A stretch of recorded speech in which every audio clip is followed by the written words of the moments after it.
I'm often described as a menopause enthusiast. And you might think, well, how does somebody spend their entire working life talking about menopause? Well, let me tell you, that's all I've done for over 30 years. So I've got a few minutes to talk about what is menopause, what are you going to experience maybe, how can you prepare for it, and what are your treatment options if you do get hit with menopause symptoms. But if I was going to ask you what is the menopause, I suspect that somebody would say that it's to do with period stopping, it's to do with flushes and sweats, and it's to do with health changes as you get through into your 50s. And in a way, all of that would be right. The only thing that is consistent for every single person and is physiologically true is that your periods will stop. You may be one of the 75% that get flushes and sweats. You may be one of the 60% that get brain fog. You might be one of the 25% who describe their symptoms as so severe that they have to actually do something about it. But you come out the other side. That's the good news. You come out the other side.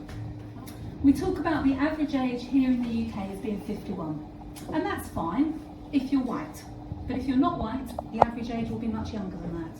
And if you're a black woman or you're of Asian origin, you might experience the menopause on average at about 47, 48. So it's really important that those of us who are seeing people going through the menopause understand that there are racial differences, there are ethnicity differences, and there are individual differences in how people present at menopause. You can still have periods into your early 60s. I've seen a lady at 61 still having periods. Everyone's going, no! But that's unusual. And some people will go through it much earlier. About 1% of people, 1 in 100, will actually go through menopause very early, under the age of 40, and 1 in 1,000 under the age of 30. What about what it does to you? About 3/4 of people get flushes and sweats. Anybody brave enough to tell us what it feels like? Yeah? It feels like somebody's messing on my thermostat. Just turning it up and then turning it down, like 5 or 6 times a night. Oh, yes, I feel for you. Right now. So, flushes and sweats. What else does the menopause do? Brain fog. Brain fog. Yeah, brain fog. So what do we mean by brain fog? It's that situation where you just can't catch the word that you want. You're walking down the corridor or you're walking down the high street, someone's coming towards you and you know this person really well. You can't recall the name. Yes, you can relate to this. Mood, I heard somebody say mood. Yeah. Well, yeah, up and down. That's a really good illustration actually. We tend to go in and out of moods. Our serotonin levels change, the estrogen levels as they fluctuate, and we go through the perimenopause, which is like this whole period of time from when you start to see symptoms until your periods have stopped, and then shortly afterwards, that's perimenopause. You get these moods, you get these swings of estrogen which can be associated with mood swings. Itchy skin, yeah, yeah. So people describe this sometimes as insects. They feel as if they've got insects crawling. It does have a name. It's called formication, not to be confused with fornication. Sometimes you go to bed and you just wake early for no reason, yeah, and you just can't get back to sleep. And then sometimes you get the quantity of sleep, but not the quality. So you wake up and you sort of look at the clock and you think, well, I've had a good night's sleep, but it hasn't been good restorative sleep. And good restorative sleep is what we need for good health. Sexual drive can go down, although for some women it goes up. Some people feel that the freedom from contraception, the freedom from periods, the freedom from cycles, the freedom of PMT gone, but actually increases their sex drive. But yes, for others it goes down. And not only the desire, but also the sexual response can be slower as well. Joint pains, yeah, that feeling, particularly classically, you get out of bed in the morning, you put your feet out of bed and you hobble to the bathroom and you think, gosh, I'm getting old.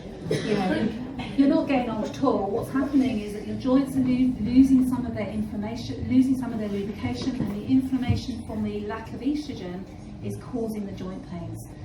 And if you only look at your joint pains in isolation, you think, oh, I'm getting old or I've got arthritis. But then when you also say, oh, but I've also got flushes and I'm tired and I've got brain fog, you realise that the joint pains are part of the bigger picture. And if you are able to do something about the bigger picture, the joint pains often get better. And counterintuitive though it is, exercise is one of the good things. So it is a change. if it's a change for you and you're around the time of the perimenopause, so from 45 onwards, and something has changed, and especially if you start to keep some kind of a journal or you start to keep a diary, and you can see a trend that these things are happening more often for no reason, then it often is due to the menopause. Does this last forever? No. How long does it last? How long does it last? For most women, it's over in a few months to a couple of years, the actual symptoms. Some women, it's as long as 5 years, 7 years, and a few unlucky women, it lasts even longer than that. And some women get nothing at all. So for some women, it will literally just be a few months. What are the positives of the menopause? No periods. No periods. What? No more periods. I mean, I said some of them. No more periods, no more PMT, no more contraception. What else? Excuse for being ratty. I think it's when menopause comes at the right time, so sort of 45 to 55, it can be quite a nice time of life because you're beginning to be settled in yourself, you're beginning to feel a little bit more confident, you don't care what other people think so much, and so people do start to say that the menopause actually is a freedom. It's a time when they start to look beyond the menopause. You know, Nikki talked about a third of our lives beyond the menopause. There is a lot to do after the menopause. So, you know, it's a time to be preparing for that as well. How do you want the next third of your life to look at? You've got a great opportunity here in midlife to make changes that will stick. What can you do for the menopause? First is be prepared for it. It's going to happen. It's going to happen to anybody who's born with ovaries, so be ready for it. For the symptoms, you can take HRT.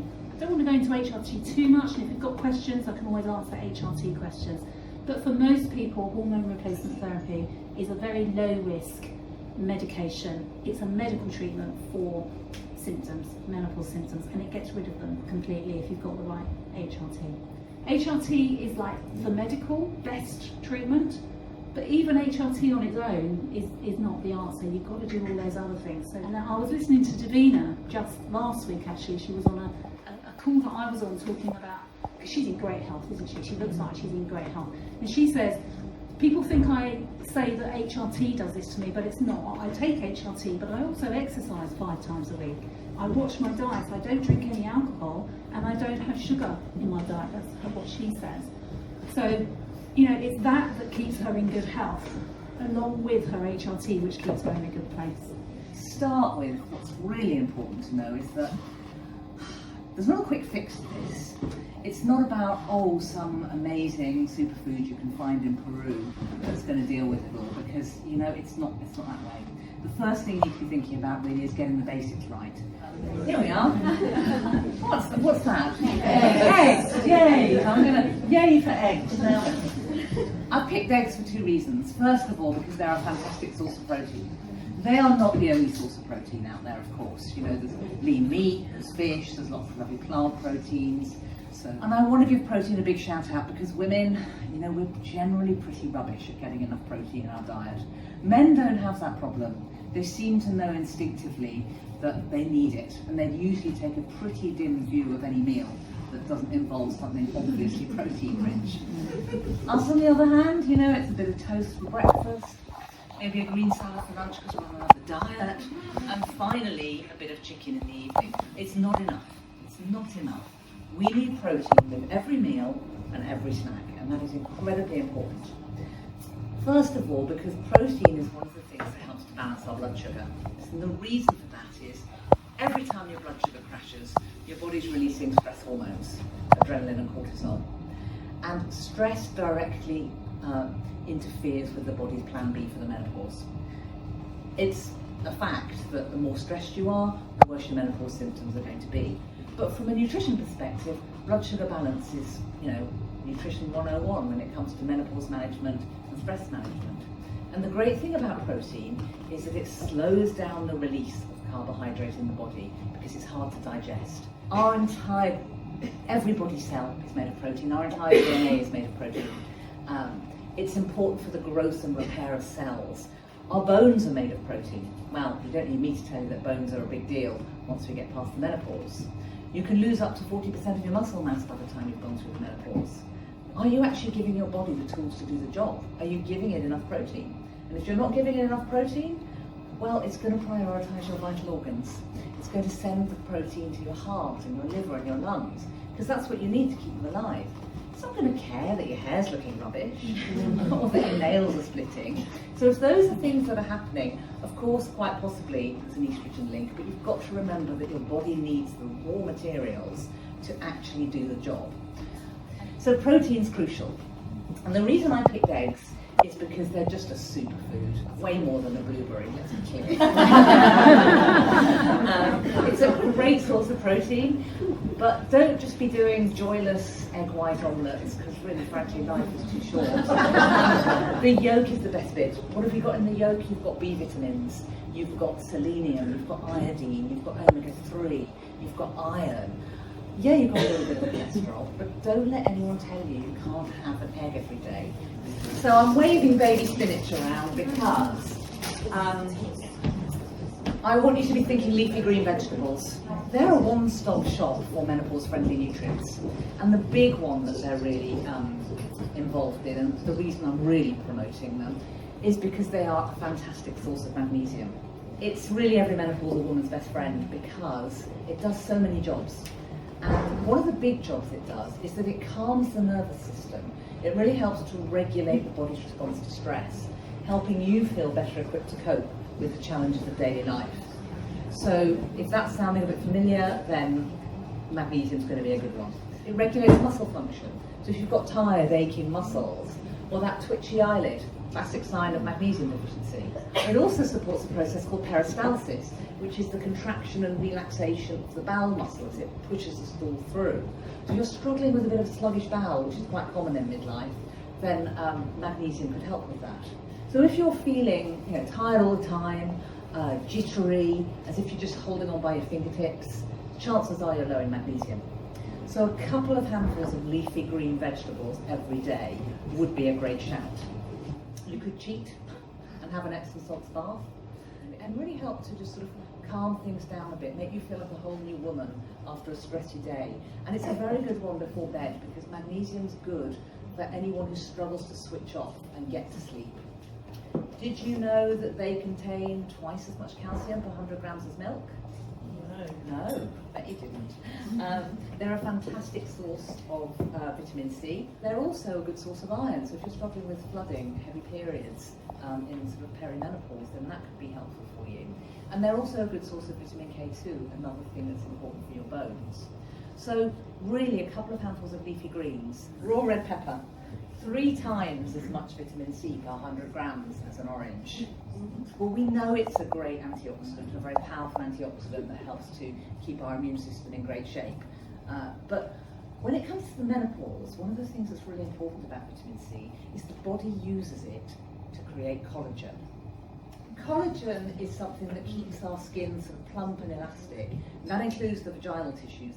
We don't just need it for our skin though, we also need it for our bones. Because I'm sure you're already aware that you need calcium to keep your bones strong.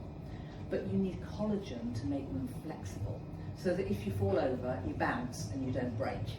I'm not a massive fan of collagen tablets, I have to say, because for the most part they're in a form that's not easily absorbed or recognised by the body. It's a bit like eating the house, instead of giving your body the bricks to make the house. So I'd be looking really at having much more vitamin C in your diet. If you really want to have lots of vitamin C, then think 5 vegetables, different vegetables every day. Sardines, well done everybody.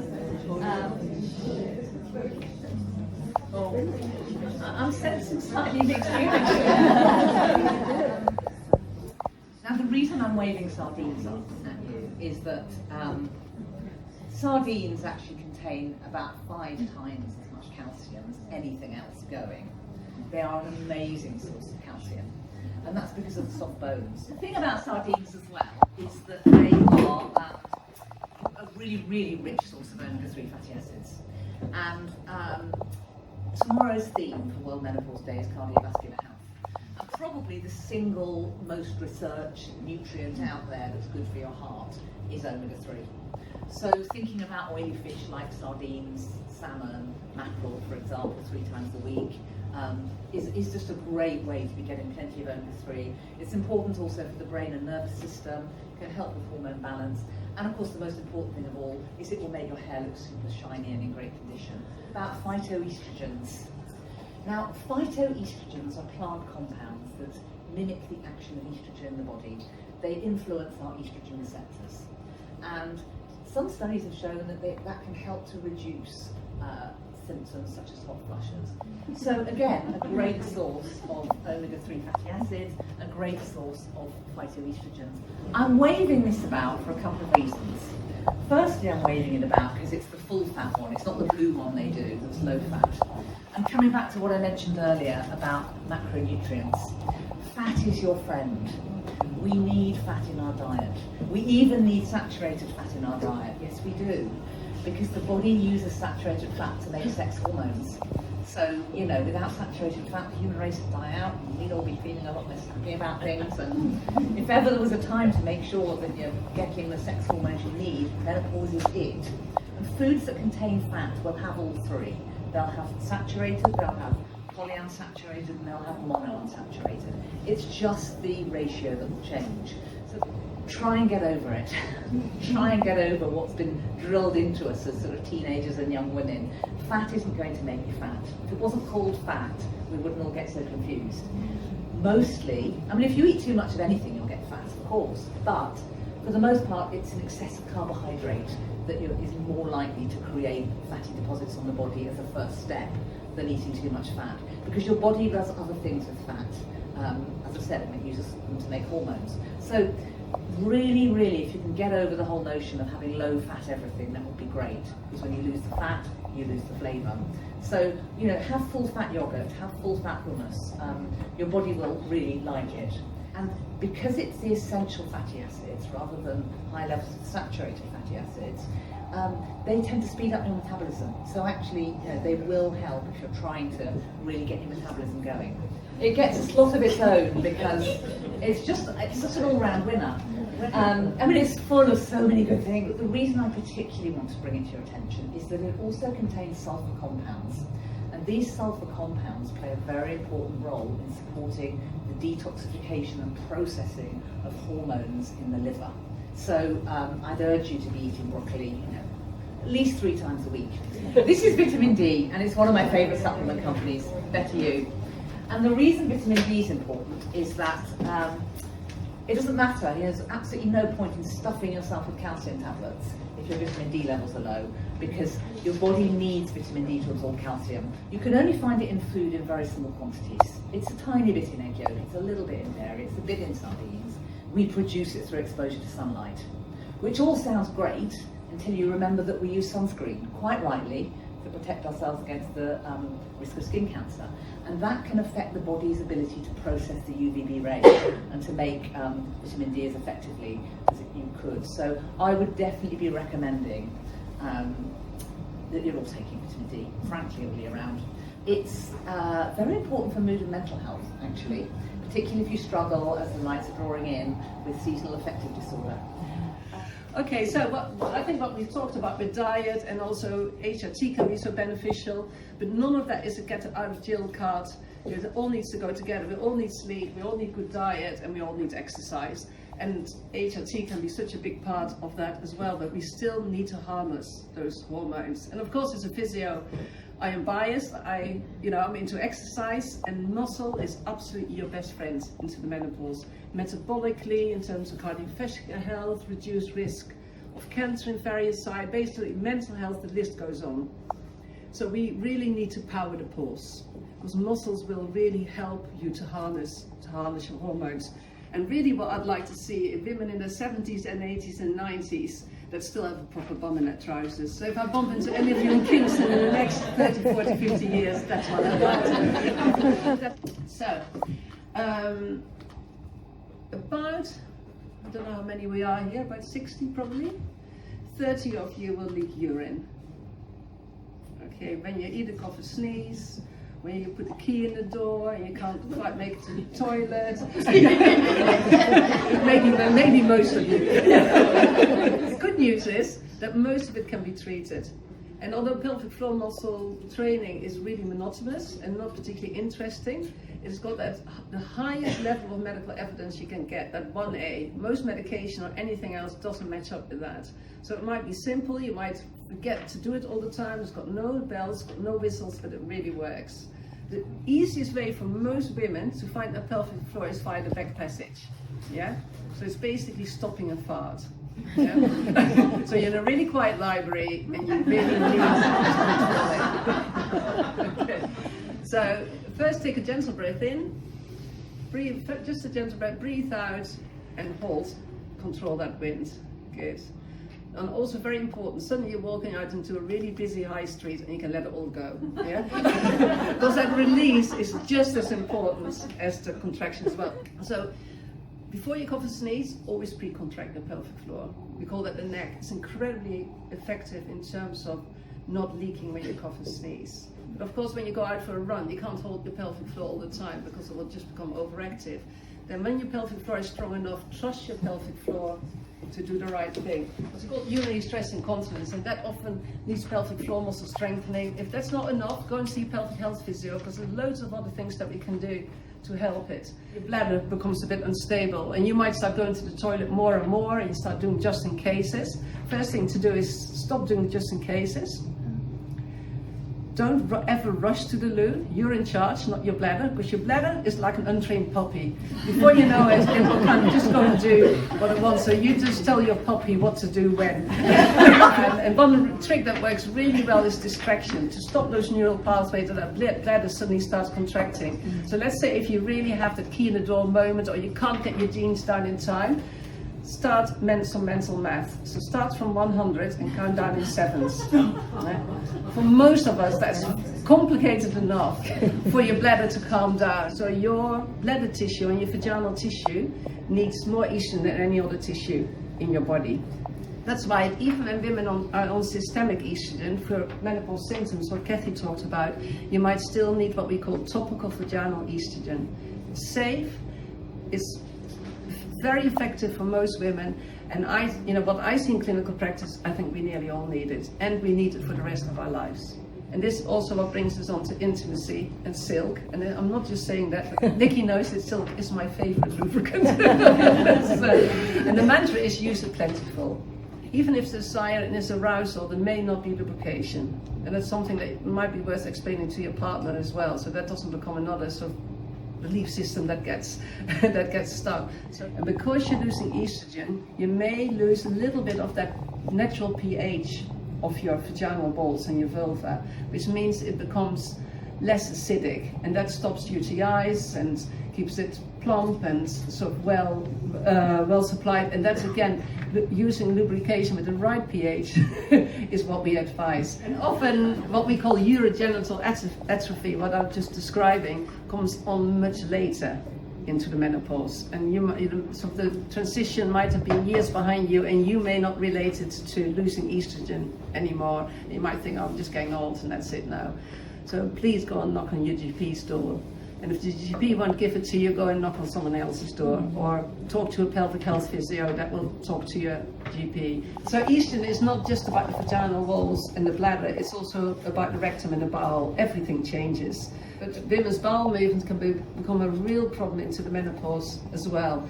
So another thing we like women to work on is to really have a daily happy, perfect poo. Any takers, this is number one, these are the sort of Maltesers, the pebbles. Where do you think the sort of most optimal stool formation sit? 4. Absolutely 4. So torpedo, sort of softness of a banana, torpedo shape. I used to say tornado until somebody told me that. Apparently that wasn't quite. So your rectum is like a kinked water slide. So we want you to have a straight water slide instead of a kinked water slide. And the only way to do that is by having your knees higher than your hips. And it always means slightly lean forward, like if you're reading a newspaper. And a very sort of popular thing to do at the moment is to get the breath right, is moo to poo. Okay. Just by saying moo, you've got the breath right. So ideally you don't strain, but you moo to poo. The back wall of our vagina, especially for all of us who've had children, tends to be almost over flexible. So it's got a lot of mobility. So stool can get trapped in there very easily. So always sort of lean forward a little bit and think about directing backwards. A lot of women actually push into the vagina, but you actually want to push out of the, so it's down and backwards, and no one has ever taught us how to have a good poo really, we just had to make it up. If you've got any bowel movement issues, it's so miserable and there's so much that we can do. Please go and knock on your GP's door and ask for pelvic health physio. Again, about 50% of you will have some changes of your pelvic organ position, which means the cervix might come down a little bit, the rectum might go towards the vagina a bit, and the bladder. So everything comes a little bit further towards the middle and down. Most prolapses are asymptomatic or are very easy to treat. So again, if you feel that sort of bulgy feeling in your vagina, you see something sticking out, something looks different, you can't empty your bowels anymore because your stool is getting stuck, don't suffer in silence. So mantra is power the pores. The more lean muscle mass, the better. And all the proper bum in your trousers, I hope.